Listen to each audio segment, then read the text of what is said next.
കഴിച്ചല്ല അടിപൊളിയാവും. നമ്മൾ പഠിച്ച കിതാബിൽ അത് കഴിക്കാൻ പാടില്ലാന്ന് ഖുർആനിലുള്ളതുകൊണ്ടാണ് കഴിച്ചാനെ. എന്നെ പിടിച്ച് കഴിക്കാത്ത എല്ലാ സാധനം ഞാൻ തിന്നുന്ന ആളാണ്. പിന്നെ കേസ്. നമസ്കാരം, ശ്രീധരായാണ്. അപ്പൊ എല്ലാവർക്കും ഹൃദയം നിറഞ്ഞ വിഷുദിനാശംസകൾ നേരുന്നു. എല്ലാവരും അടിച്ചു പൊളിക്കും. അതിന്റെ ഇടക്ക് ഇന്ന് നല്ലൊരു ദിവസമായിട്ടുള്ള ഒരാളെ ചീത്ത പറയാനായിട്ട് വളരെ ഉള്ളൊരു ആഗ്രഹം കൊണ്ട് ഇന്ന് വീഡിയോ ആയിട്ട് വന്നേക്കണേണ്. നിങ്ങളപ്പോ ഇന്നലെ പറയേണ്ടതായിരുന്നു, ഇന്നലെ സമയം കിട്ടിയില്ല. പണി കഴിഞ്ഞിട്ട് പിന്നെ വീട്ടിൽ വന്നിട്ട് വിഷുവിന്റെ ഓരോ ഒരുക്കങ്ങളും കാര്യങ്ങളായിട്ട് തന്നെ മൊബൈലിൽ നോക്കാൻ അതിന് മറുപടി കൊടുക്കാനും നേരം കിട്ടിയില്ല. ഇന്നിപ്പോ അതേ പണിയൊക്കെ കഴിഞ്ഞ് വിഷുവായിട്ട് അങ്ങനെ ഒതുങ്ങിയൊക്കെ നിക്കാൻ നേരത്ത് ഒരുത്തനൊന്നും മറുപടി കൊടുക്കണം. ആളെ നിങ്ങൾക്ക് ഇവിടുത്തെ കിട്ടിയിട്ടുണ്ടാകും. ആള് രണ്ടു ദിവസമായിട്ട് എയറിലാണ് എങ്കിൽ ഇവന് എനിക്ക് എന്തെങ്കിലും മറുപടി കൊടുത്തില്ലെങ്കിൽ ഒരു സമാധാനം ഉണ്ടാവില്ല. അതായത് ഈ പരനാറി ഒരൊറ്റ കാര്യം ബീഫില്ലേ, ബീഫ് എന്ന് പറഞ്ഞ പ്രശ്നം ഉണ്ടാക്കിയാലോ ഇവിടെയുള്ള BJP-ക്കാരാണോ? അനുമോളോട് ഞാൻ ബീഫ് കഴിക്കാൻ പറഞ്ഞു. അപ്പൊ അനുമോളോട് നിൽക്കേണ്ടായിട്ടാണ്. അയ്യോ, നീ അങ്ങോട്ട് ബീഫ് കഴിക്കാനായിട്ട് പറയണം. ഭയങ്കര സോഫ്റ്റ് ആയിട്ട് പറഞ്ഞല്ല. എന്താണ് ബീഫ് കഴിക്കാത്ത? BJP-ക്കാർ ഡൈറ്റ് ആയതുകൊണ്ടാണോ? പരനാറി ഇവിടെ ബീഫ് കഴിക്കാത്ത ആളുകൾ BJP-ക്കാർ മാത്രമല്ല. ബീഫ് എന്ന് പറഞ്ഞാൽ പെടുന്ന പശു കാളനെയൊക്കെ കഴിക്കാതെ ആ വിശ്വാസപരമായിട്ട് ജീവിക്കുന്ന കുറെ ആളുകളുള്ള നാടാണ് ഇന്ത്യ. അപ്പൊ അവർക്കത് കഴിക്കാതിരിക്കാനുള്ള സ്വാതന്ത്ര്യമുണ്ട്. അതിനകത്തോട്ട് വലിഞ്ഞു കയറാനായിട്ട് നിനക്ക് ഒരു സ്വാതന്ത്ര്യമില്ല. അതുകൊണ്ട് നിന്റെ ആ ഡയലോഗ് കേട്ടിട്ട് തന്നെയാണ് ഇവിടെ ആൾക്കാർ അതിനെതിരെ പ്രതികരിച്ചത്. എന്താണ് നീ ഇതുപോലെ പോർക്ക് കഴിക്കാത്തത്, അതുകൊണ്ടാണ് ഇതുകൊണ്ടാണെന്ന് വെച്ചാൽ നീ മറുപടി പറയുന്നുള്ള ചോദ്യങ്ങളൊക്കെ ആൾക്കാർ ചോദിച്ചതാ. ചോദിച്ചത് എന്ത് നീ BJP ജോയിൻ ചെയ്തോ, അതാണ് ബീഫ് കഴിക്കാത്ത. ഈ ഒരു ടോക്ക് ഉണ്ടാകാൻ കാരണം ഇവിടെയുള്ള BJP-ക്കാരോ ഞങ്ങൾ കൂട്ടുകാരന്മാരുടെ എന്റെ പെരുമ്പാവൂര് എന്റെ കൂട്ടുകാരന്മാരുടെ ചോദിക്കുന്ന ഒരു ടോക്കാണ്. എടാ, ഇത് കൂട്ടുകാരന്മാരുടെ ഇടയിൽ നീ ചോദിച്ചോ? നിന്റെ കൂട്ടുകാരന്മാരുടെ ഇടയിൽ നിങ്ങൾ പേഴ്സണൽ ടോക്കിൽ നിനക്ക് ചോദിക്കാൻ തന്നെ. നീ BJP-ക്കാരായതുകൊണ്ട് കഴിക്കാൻ നിനക്ക് ചോദിക്കാം. നീ അത് ചോദിച്ചത് സത്യം പറഞ്ഞാൽ അവിടെ ഈ പറഞ്ഞ ഓൺലൈൻ മാധ്യമങ്ങൾ ഉണ്ടെന്ന് അറിഞ്ഞിട്ട് തന്നെയാണ്. അത് കേട്ട് കഴിഞ്ഞാൽ നിനക്ക് ഇതിലും കൂടി സപ്പോർട്ട് കൂടും. നിന്നെ സപ്പോർട്ട് ചെയ്യാൻ കുറെ ആളുകൾ വരുമെന്നുള്ള വിചാരം കൊണ്ട് തന്നെയാണ് നീ ഒരു വിഷയം ഇവിടെ എടുത്ത് ഇട്ടതെന്ന് ഏത് പൊട്ടനറിയാൻ പറ്റും. കുറച്ച് കാലങ്ങളായിട്ട് ഇങ്ങനെ ചൊറിഞ്ഞുകൊണ്ടിരിക്കണാണല്ലോ. അതുകൊണ്ട് തന്നെയാണ് അതിന് മറുപടി പറയാനായിട്ട് പല ആളുകൾ എത്തിയത്. ചോദിക്കാറില്ലെന്ന് ഒന്ന് മനസ്സിൽ നിന്ന് ഒന്ന് ചോദിച്ചു നോക്ക്. ചോദിക്കാറുണ്ടാവും. അത് ഫണ്ണാണ്. പിന്നെ അത് മീഡിയക്കാരിട്ടല്ലേ, എനിക്ക് വിഷയമല്ല. നിനക്ക് വിഷയമില്ലല്ലേ? എന്ത് വിഷയം? പന്നിയിറച്ചില്ലേ വേവിക്കണം നന്നായിട്ട്. അതിൽ വേറെ ഉണ്ടാവും. വേറെ അത് വെന്താ മാത്രമേ വില കൂടും. നല്ല കപ്പയിട്ടിട്ട് പന്നി ഒലത്തി കഴിച്ചല്ല അടിപൊളിയാവും. നമ്മൾ പഠിച്ച കിതാബിൽ അത് കഴിക്കാൻ പാടില്ലാന്ന് ഖുർആനിലുള്ളതുകൊണ്ടാണ് കഴിച്ചാനെ. എന്നെ പിടിച്ച് കഴിക്കാത്ത എല്ലാ സാധനം ഞാൻ തിന്നുന്ന ആളാണ്. പിന്നെ കേസ്. നിന്നെ പിടിച്ച് തിന്നാത്തിനെല്ലാം കഴിക്കുന്ന ആളാണ് നീ അല്ലേ? എന്നിട്ട് പക്ഷെ പോർക്കിനെ കഴിക്കൂല. അതെന്തുകൊണ്ടാണ്? നിന്റെ കിതാബില് നീ വിശ്വസിക്കണം ഖുർആനില് അത് കഴിക്കരുതെന്ന് പറഞ്ഞുകൊണ്ട് മാത്രമാണ് നീ കഴിക്കാത്തതെന്ന് പച്ച മലയാളത്തിലല്ലേടാ നീ ഇതൊക്കെ കഴിഞ്ഞിട്ടുള്ള വീഡിയോ എന്ന് പറയണത്. ഇത് തന്നെ മറ്റുള്ളവരുടെ മനസ്സിൽ വേണ്ടെന്ന് ചിന്തിച്ചൂടെ? ഇത് കഴിക്കാത്ത ആൾക്കാർ അവരുടെ ചില വിശ്വാസപരമായ ചില കാര്യങ്ങൾ കൊണ്ടാണ് കഴിക്കാതെ ചിന്തിച്ചൂടെ? നീ അത് BJP-യുടെ മേലെ ഇങ്ങനെ കെട്ടി ചേർത്തിട്ട് മീഡിയക്കാരെയൊക്കെ വിളിച്ചുകൂട്ടി നീ തന്നെ പറഞ്ഞാണെന്ന് ഉറപ്പാണ്. നിന്റെയൊക്കെ പുറകെ നടക്കണ കുറെ ആൾക്കാർക്ക് നമുക്ക് എല്ലാവർക്കും അറിയാം. എന്നിട്ട് പറയണേണ് ബീഫ് കഴിക്കാത്തതാണ്. ഇത് ആരാണ്? ഇത് തന്നെ നീ സുഡാപ്പി ആയതുകൊണ്ടാണ്, നീ മറ്റേതായതുകൊണ്ടാണ് നീ പോർക്ക് കഴിക്കാതെ എന്നുള്ള ചോദ്യങ്ങൾ ഓപ്പൺ ആയിട്ട് അങ്ങനെ ചോദിക്കാൻ നേരത്തെ കാണുന്നവർക്കും കേൾക്കണവർക്കും വിഷമം വരും.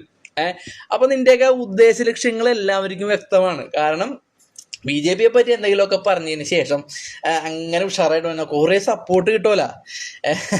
എടാ, നീ സത്യം പറഞ്ഞ വേറൊരു രസം പറയും, ദീപനെ പോലുള്ള പരനാറികൾ തന്നെയാണ് ഇവിടെ BJP-നെയൊക്കെ വളർത്തുന്നത്.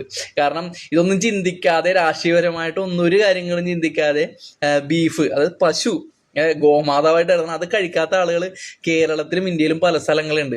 അവരെ ഇത്തരത്തിൽ അപമാനിച്ചുകൊണ്ടിരിക്കാൻ നേരത്ത് ആളുകൾ ചിന്തിക്കും ആ BJP-ക്കാർ പറഞ്ഞാൽ ശരിയല്ല. അതുകൊണ്ട് തന്നെയാണ് പല ആൾക്കാരും നിലവിൽ BJP-യിലോട്ട് വന്നം ചിന്തിക്കണം. അപ്പൊ ആ ഒരു താങ്ക്സ് ഒക്കെ നിന്റെ അടുത്ത് ഉണ്ടട്ടാ.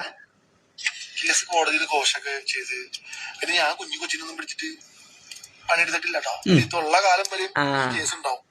അതുള്ള കാലം പറയും അവൻ ഇനിയും പീഡിപ്പിക്കും, ഇനിയും പീഡിപ്പിക്കപ്പെടാം എന്നൊക്കെയാണ് പറഞ്ഞുകൊണ്ടിരിക്കണത്. അത് കേൾക്കുമ്പോൾ നമുക്ക് എല്ലാവർക്കും മനസ്സിലാകും. ഇതുള്ള കാലം വരെ മനസ്സിലായാലും ഇതെന്താണെന്ന്. ഉള്ള കാലം വരെയും കേസുകൾ ഉണ്ടാകും എന്നുള്ളതാണ് അവൻ പറയണത്. മനസ്സിലാക്കോ? അതെ, ആർക്ക് വേണ്ടി വരും. പെണ്ണുങ്ങൾക്ക് ലോയില് മുൻഗണന ഉള്ള കാലം വരെയും ഈ കേസ് തുടർന്നുകൊണ്ടേയിരിക്കും. ഇനിയും കേസ് വരുമെന്നല്ലേ? ശരി, ഒരു കാര്യം ചിന്തിക്കുക. എന്റെ നിലപാടിൽ നിന്ന് ഓൾറെഡി അങ്ങോട്ടും ഇങ്ങോട്ടും മാറ്റം ഇല്ല. നിന്റെ നിലപാടിൽ നിന്നൊന്നും മാറ്റം വേണ്ട. നിന്റെയൊക്കെ നിലപാട് ഇത് തന്നെയാണെന്ന് എല്ലാവർക്കും മനസ്സിലാവുന്നുണ്ട്.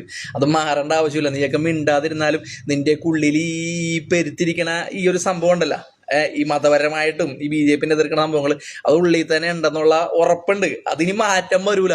ആര് പറഞ്ഞാലും ഈ പറഞ്ഞ അനുമോള്, നീ കളിയാക്കി അനുമോള് എന്ന് പറഞ്ഞു ചേട്ടൻ പറഞ്ഞത് ശരിയായില്ല അങ്ങനെ പറയലെന്ന് പറഞ്ഞാലും നീ ഇത് പറയും. കാരണം നിന്റെ നിലപാടിൽ മാറ്റം വരില്ലെന്ന് ഉറപ്പാണ്. കാരണം അത് ഉള്ളിൽ അവിടെ നീയൊക്കെ ഉള്ളിലെടുത്ത് വെച്ചേക്കണേണ്. എന്റെ പേരില് എന്ത് പ്രശ്നം വന്നാലും ഇനി ഞാൻ ജയിലിൽ പോകണം, ജയിലാണെങ്കിൽ ജയിലാണുങ്ങൾക്ക് ശരിയാണ്. പേടിപ്പിക്കണ പരനാറികൾക്ക് എല്ലാവർക്കും പറഞ്ഞോട് ജയിൽ. ഇവനെയൊക്കെ ഇതുപോലെ ജയിലാണുങ്ങൾക്ക് പറഞ്ഞുള്ളവനാണ്. എടാ ജയിൽ എന്ന് പറഞ്ഞാൽ കുറ്റവാളികൾക്കും കുറ്റം ചെയ്യുന്നവർക്കും പറഞ്ഞിട്ടുള്ളതാണ്, അല്ലാണ്ട് ആണുങ്ങൾക്ക് പറഞ്ഞതുള്ളതല്ല. ഈ നിലപാടുള്ള ഈ പരനാറിന എന്തെങ്കിലും പറയാതിരുന്ന ഇന്നത്തെ വിഷുദിനം നല്ല അടിപൊളിയായിട്ട് പോകും. അതുകൊണ്ട് തന്നെയാണ് പറയാൻ വന്നത്. പരനാറിക എനിക്ക് കുഴപ്പമില്ല, ഒരു രീതിയിലും മാറ്റൂല. അത്രേ ഉള്ളൂ. വന്ദേ മാതരം. ഞാൻ proud to say I am Indian. നിനക്ക് ഇന്ത്യനോടൊന്നും ഒരു പ്രൗഡും ഒന്നുമില്ല. നിന്റെയൊക്കെ പ്രൗഡ് വേറെ പല സാധനത്തിനോടാണെന്ന് ഇവിടെ എല്ലാവർക്കും വ്യക്തമായിട്ട്. ചില ആളുകളെയൊക്കെ ബോധ്യപ്പെടുത്താൻ വേണ്ടി പ്രൗഡ് ടു ബി ഇന്ത്യൻ എന്നൊക്കെ പറഞ്ഞിട്ടൊന്നും കാര്യമില്ല. ഇതൊക്കെ മനസ്സിലാക്കാനുള്ള കഴിവൊക്കെ ഇവിടുത്തെ ജനങ്ങൾക്കും സാധാരണക്കാർക്കും ഉണ്ടെന്ന് നിന്നെപ്പോലുള്ള പരനാറ് സുഡാപ്പികൾ തിരിച്ചറിയണം. എന്റെ ഇന്ത്യയാണ്, എന്റെ ഇന്ത്യ. നമ്മുടെ ഇന്ത്യ എന്ന് പറയാനുള്ള ഇപ്പോഴും നിനക്കായിട്ടില്ല. എന്റെ ഇന്ത്യ അല്ലടാ, നമ്മുടെ ഇന്ത്യ എന്ന് പറയാനുള്ള ഞങ്ങൾക്ക് വേണം. നമ്മുടെ ഇന്ത്യ, എന്റെ ഇന്ത്യ അല്ല, നമ്മുടെ ഇന്ത്യ, നമ്മളെല്ലാവരും ചേർന്ന ഇന്ത്യ. അത് പറയാനുള്ള ഗഡ്സ് വരെ നിനക്കില്ല. എല്ലാം ഞാൻ എൻ്റെ എന്ന ചിന്താഗതി ഉള്ളതുകൊണ്ട് മാത്രമാണ് ഇത്തരത്തിലുള്ള ഡയലോഗുകൾ നിനക്ക് പറയാൻ സാധിക്കുന്നത്. ഞാൻ എപ്പോഴും പറയാം, ഇനി എന്നെ സുഡാപ്പി ആക്കിയാലും കുഴപ്പമില്ല, എന്നെ നീ എന്താക്കിയാലും കുഴപ്പമില്ല. എടാ നിന്നെയൊക്കെ സുഡാപ്പി ആക്കണ്ട, നീ സുഡാപ്പി തന്നെയാണ്, യാതൊരു സംശയമില്ല. എനിക്ക് ഭയങ്കര സന്തോഷമുള്ളൂ. സന്തോഷം ഉണ്ടാവുള്ളൂ. നീ സന്തോഷിക്കും, കാരണം നിന്റെ ഉള്ളിൽ കിടക്കുന്ന സാധനം പുറത്തോട്ട് തന്നെയല്ലേ. അതുകൊണ്ട് നീ സന്തോഷിക്കും. നീ എത്ര കാലം സന്തോഷിക്കും നമുക്ക് കാണാം. സിസ്റ്ററോട് പറയണ അനുമോള് സിസ്റ്ററാണ്, സിസ്റ്ററോട് പറയണ വർത്താനോട് പറയണത് ഈ ഒഴിക്കാത്ത എന്താണ്, ഈ ഒഴിക്കാത്ത BJP-ക്കാർ ആയതുകൊണ്ടാണോ? എടാ സിസ്റ്ററോട് നിനക്ക് വ്യക്തിപരമായിട്ട് മാറി എന്ന് ചോദിക്കാറുണ്ട്. നിന്റെ സിസ്റ്റർ ആണെങ്കിൽ ഈ സിസ്റ്ററെ നീ പൊതുസമൂഹത്തിന്റെ മുന്നിൽ നാറ്റിക്കാൻ വേണ്ടിയല്ലേ മീഡിയക്കാരെ വിളിച്ചു വരുത്തി ഇമാതിരി ചോദ്യം ചോദിച്ചത്? എടാ നിന്റെ ഉള്ളിൽ അത് ഉണ്ടാ, അനുമോളുടെ ഉള്ളിൽ ഉണ്ടാവില്ലായിരിക്കും, പക്ഷെ നിന്റെ ഉള്ളിലുണ്ട്. അതുകൊണ്ടാണ് നീ ഇമാതിരി ചോദ്യങ്ങള് ചോദിക്കണത്. നീ കഴിക്കാത്ത പോർക്കിനെ പറ്റി ആയിരിക്കും ചോദിക്കാൻ പറ്റില്ല, അല്ലാത്ത കാര്യങ്ങൾ നിനക്ക് ചോദിക്കണം. അത് നിന്റെ ഉള്ളിൽ ഈ സംഭവം ഉള്ള, ഈ മതം ഉള്ളത് കൊണ്ട് തന്നെയാണ്. ഇവിടെ നീ എത്ര വലിയ സംഘപരിവാറൊന്നും മതവിഭജിക്കാൻ നോക്കിയാലും എടാ സംഖ്യകൾ വന്നിട്ട് നിന്റെയൊക്കെ ഈ കോപ്രായങ്ങൾ കാണുമ്പോൾ ഞങ്ങൾക്ക് മിണ്ടാതിരിക്കണോ? അതൊക്കെ തുറന്നു പറയും. തുറന്നു പറയാൻ നേരത്ത് നീയൊക്കെ എന്ത് കിടന്ന് പറഞ്ഞാൽ ഇതൊക്കെ കുറെ കേട്ടിട്ടുള്ളതാണ്. നീയൊക്കെ കാണിച്ചു കൂട്ടണ ഇമാതിരി കോപ്രായത്തരോ മതപരമായ വിഭജനവും ഒക്കെ കാണാൻ നേരത്ത് തുറന്നു പറയേണ്ടി വരും. ഉണ്ടായിരുന്നിട്ട് ഒരു കാര്യമില്ല. ഇനി എന്ത് വർഗീയത ഉണ്ടാക്കിയാലും നടക്കൂല. പിരിയും കേരളത്തിൽ താമര ഇവിടെ പിരിയും. എടാ നിന്നെ പോലുള്ളവന്മാർ ഇങ്ങനെ കേരള നാട്ടിൽ സെലിബ്രിറ്റികളാണെന്ന് പറഞ്ഞ് ഇത്തരത്തിലുള്ള കോപ്രായങ്ങൾ പറയാൻ നേരത്ത് ആളുകൾ വിദ്യാഭ്യാസമുള്ളവരാണ്, അവർക്കൊക്കെ തിരിച്ചറിയാനുള്ള ബോധ്യമായിട്ടുണ്ട്. അതുകൊണ്ട് തന്നെ ഞാനും പറയണ വിരിയും കേരളത്തിലെ താമരല്ലേ. ഇവിടെ കേരളത്തിലെ പല സ്ഥലത്തും താമര വിരിയും, നിന്നെ പോലുള്ളവന്മാർ ഉള്ളത് കൊണ്ട് തന്നെ. Thank you. സമാധാനായി. അപ്പം എല്ലാവർക്കും ഹൃദയം നിറഞ്ഞ വിശ്വാസം.